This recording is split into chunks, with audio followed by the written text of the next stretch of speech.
बिस्मिल्लाहिर्रहमानिर्रहीम। जो आज का हमारा टॉपिक है वो ये है कि विच factors affect the rate of reaction of enzyme in human body. वो कौन से फैक्टर है जो रेट ऑफ रिएक्शन, एंजाइम का जो रेट ऑफ रिएक्शन है उस पर अफेक्ट करते हैं। उसमें उन फैक्टर्स को हम डिफ़ाइन करेंगे, वो कैसे अफेक्ट करते हैं, क्यों करते हैं। उसके बाद इस लास्ट पोर्शन में हम इन टॉपिक्स में जो पास्ट पेपर एंट्रीज़ में एमसीक्यूज़ आए उसको सॉल्व करने की कोशिश करेंगे। सबसे पहले जो पहला फैक्टर है वो टेम्परेचर है। पहले हम इसको डिफ़ाइन करते हैं। बेसिकली टेम्परेचर की 3 कैटेगरीज़ हैं। एक ये ऑप्टिमम टेम्परेचर, मैक्सिमम टेम्परेचर, तीसरी है मिनिमम टेम्परेचर। पहली ऑप्टिमम टेम्परेचर, दूसरी मैक्सिमम टेम्परेचर, तीसरी मिनिमम टेम्परेचर। बेसिकली पहले हम ऑप्टिमम टेम्परेचर को समझेंगे कि ऑप्टिमम टेम्परेचर किसको कहते हैं। पहले इसकी डेफिनेशन को समझें। A type of temperature at which enzyme perform maximum activity is called optimum temperature. ऐसा टेम्परेचर जिस पर एंजाइम अपनी मैक्सिमम एक्टिविटी परफॉर्म करे तो उस टेम्परेचर का नाम ऑप्टिमम टेम्परेचर है। बेसिकली जो हमारे बॉडी में एंजाइम का ऑप्टिमम टेम्परेचर है वो 37 डिग्री सेंटीग्रेड है। क्या है? 37 डिग्री सेंटीग्रेड। उसके बाद दूसरा है मैक्सिमम टेम्परेचर। मैक्सिमम टेम्परेचर क्या है? A type of temperature at which enzymes are destroyed is called maximum temperature. ऐसा टेम्परेचर जिस पर एंजाइम डिस्ट्रॉय हो जाए, तबाह हो जाए, तो उस टेम्परेचर का नाम मैक्सिमम टेम्परेचर है। बेसिकली जो मैक्सिमम टेम्परेचर है वो 100 डिग्री सेंटीग्रेड है जिस पर एंजाइम डिस्ट्रॉय होते हैं। उसके बाद जो तीसरा है minimum temperature. Basically minimum temperature क्या है? A type of temperature at which enzyme become inactive is called minimum temperature. ऐसा टेम्परेचर जिस पर एंजाइम इनएक्टिव हो जाए, यानी अपनी जो एक्टिविटी है वो डिक्रीज़ कर दें। क्या कर दें? डिक्रीज़। तो उसको इनएक्टिव कहते हैं। तो उस टेम्परेचर का नाम मिनिमम टेम्परेचर है। बेसिकली जो मिनिमम टेम्परेचर एंजाइम्स का होता है जो ह्यूमन बॉडी में फंक्शन परफॉर्म करते हैं वो लेस दैन 37 डिग्री सेंटीग्रेड है। 37 डिग्री सेंटीग्रेड से लेस है, जैसे 36 से 33, 30, 25, 1, 2, 10, ये सारे के सारे मिनिमम टेम्परेचर हैं। अब इसका ओवरव्यू लेते हैं। ऐसा टेम्परेचर जिस पर एंजाइम मैक्सिमम एक्टिविटी परफॉर्म करे तो उसका नाम ऑप्टिमम टेम्परेचर, यानी एंजाइम किस टेम्परेचर में पर मैक्सिमम एक्टिविटी परफॉर्म करता है? ऑप्टिमम टेम्परेचर पर। ऐसा टेम्परेचर जिस पर एंजाइम डिस्ट्रॉय हो जाए उसको मैक्सिमम टेम्परेचर कहते हैं। या किस टेम्परेचर पर एंजाइम डिस्ट्रॉय होते हैं? मैक्सिमम टेम्परेचर, और उसका दर्जा 100 डिग्री सेंटीग्रेड है। ऐसा टेम्परेचर जिस पर एंजाइम इनएक्टिव हो जाए उसको मिनिमम टेम्परेचर कहते हैं, जो लेस देन हो। यानी एंजाइम किस टेम्परेचर पर इनएक्टिव हो जाते हैं? मिनिमम टेम्परेचर पर। उसके बाद दूसरा है रेडिएशन। बेसिकली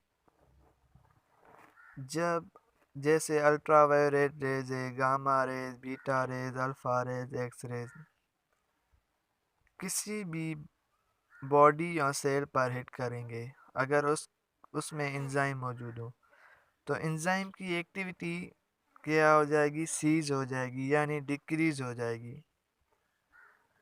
क्यों डिक्रीज हो जाएगी? क्योंकि एंजाइम की स्ट्रक्चर में चेंज आएगी, एंजाइम की स्ट्रक्चर तब्दील हो जाएगी, इसलिए डिक्रीज हो जाएगी। ये जो रेडिएशन है इसका भी एंजाइम की एक्टिविटी पर बड़ा इफेक्ट है। ये एंजाइम की रेट ऑफ रिएक्शन को क्या करते हैं, डिक्रीज करते हैं। उसके बाद जो तीसरा फैक्टर है वो ये है कि वाटर, बेसिकली जब कोई सीड है उसके अंदर एंजाइम होते हैं, वो किस फॉर्म में होते हैं, इनएक्टिव में। जब ज़मीन में फेंक देते हैं बीज, तो उसको पानी देते हैं तो उससे सला निकलता है। पहले क्यों नहीं निकलता? पहले इसलिए नहीं निकलता क्योंकि जो सीड है उसमें एंजाइम मौजूद है, लेकिन क्या है, इनएक्टिव है। जब उसको वाटर मिलेगा तो एंजाइम क्या हो गए, एक्टिव हो गए, अपनी एक्टिविटी परफॉर्म करते हैं और वो सला निकलता है। इसलिए वाटर का फैक्टर भी एंजाइम के लिए इम्पोर्टेंट है। यानी वाटर का रोल एंजाइम की एक्टिविटी में क्या है, वाटर का फंक्शन ये है, the inactive enzyme become active. Water क्या करता है, जो इनएक्टिव एंजाइम है उसको क्या करता है, एक्टिव। बेसिकली पहले इनएक्टिव था, जब ज़मीन में दबाया फिर उसको पानी दिया तो फिर वो एक्टिव हो गया और सला पैदा हो गया। बेसिकली उसके बाद जो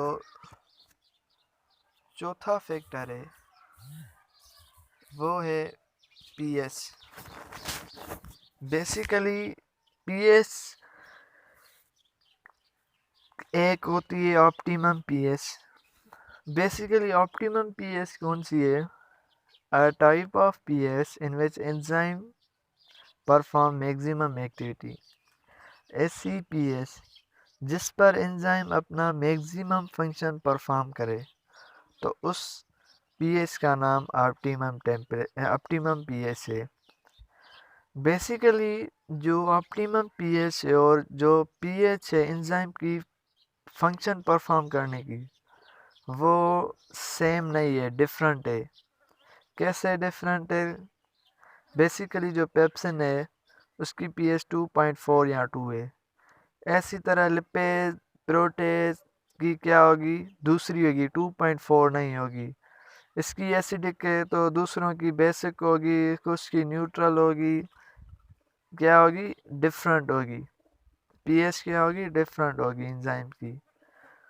उसके बाद जब एंजाइम की पीएच नॉर्मल नहीं रहेगी, जैसे पेप्सिन की 2.4 है, वो स्टमच में मौजूद है, अगर उसकी पीएच नॉर्मल नहीं है तो फिर क्या होगा, जो एक्टिव साइट और सबस्ट्रेट के दरमियान कांटेक्ट है, जो रिएक्टेंट प्रोडक्ट में कन्वर्ट हो रहा है, वो स्टॉप हो जाएगा और उसके एक्टिव साइट और सबस्ट्रेट के दरमियान जो कोवलेंट बांड होता है, कौन सा बांड, कोवलेंट, वो ब्रेक हो जाएगा और एंजाइम की एक्टिविटी डिक्रीज हो जाएगी। ये बड़ा पीएच का एंजाइम के पास रोल है।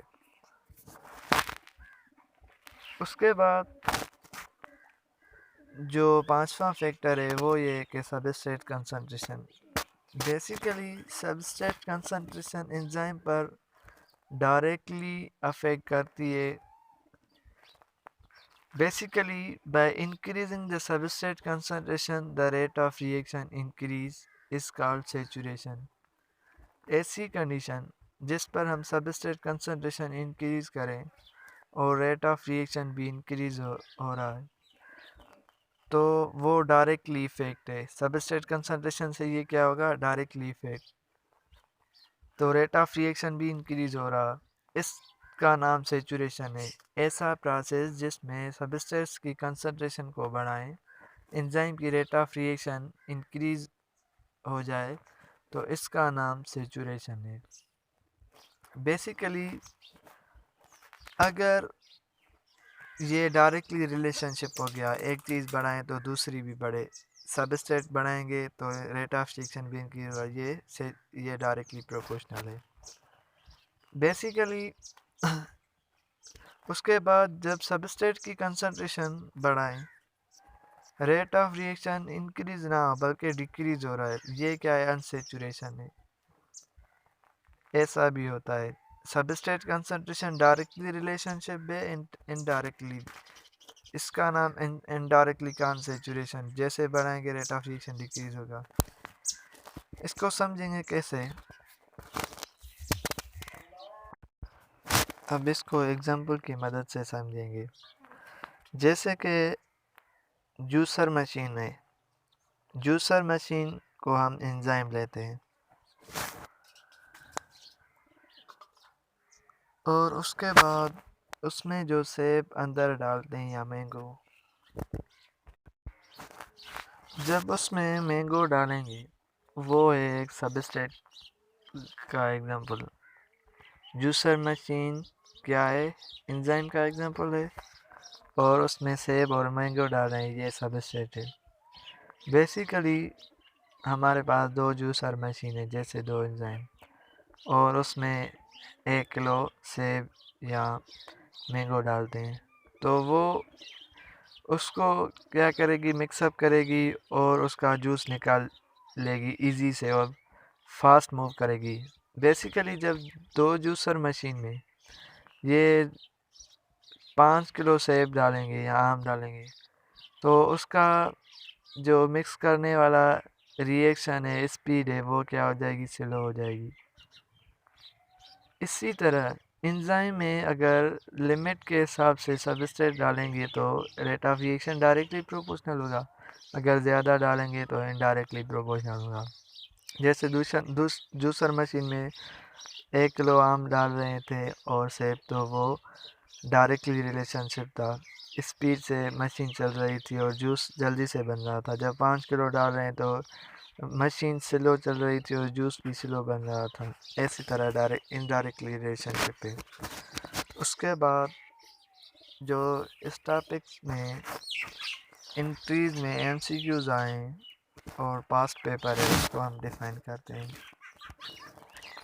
पहला ये कि the enzyme perform maximum activity at optimum temperature, maximum temperature, minimum temperature. तो इसका करेक्ट ऑप्शन है ऑप्टिमम टेम्परेचर, क्योंकि ऑप्टिमम टेम्परेचर उसको कहते हैं जहाँ मैक्सिमम एक्टिविटी एंजाइम परफॉर्म करे।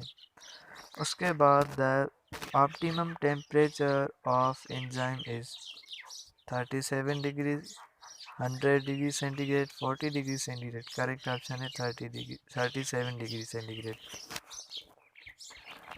जो तीसरा एमसीक्यूज है वो ये है कि enzymes are destroyed 100 degree centigrade, 90 degree centigrade, 80 degree centigrade.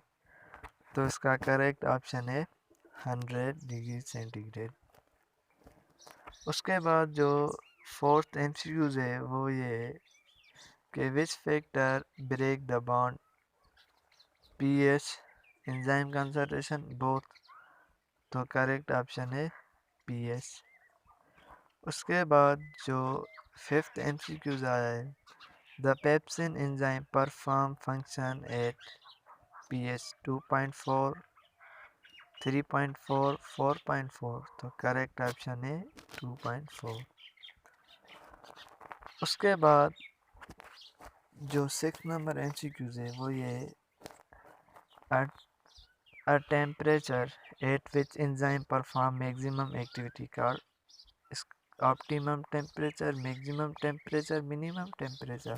तो इसका करेक्ट ऑप्शन है ऑप्टिमम टेम्परेचर। उसके बाद जो एमसीक्यूज ये आया है, सेवेंथ एमसीक्यूज ये है कि a point where substrate concentration is directly proportional to enzyme concentration called saturation, unsaturation या नन ऑफ दिस। तो इसका करेक्ट ऑप्शन है saturation.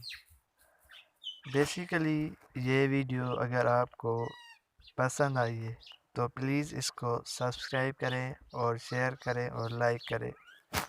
Thank you so much.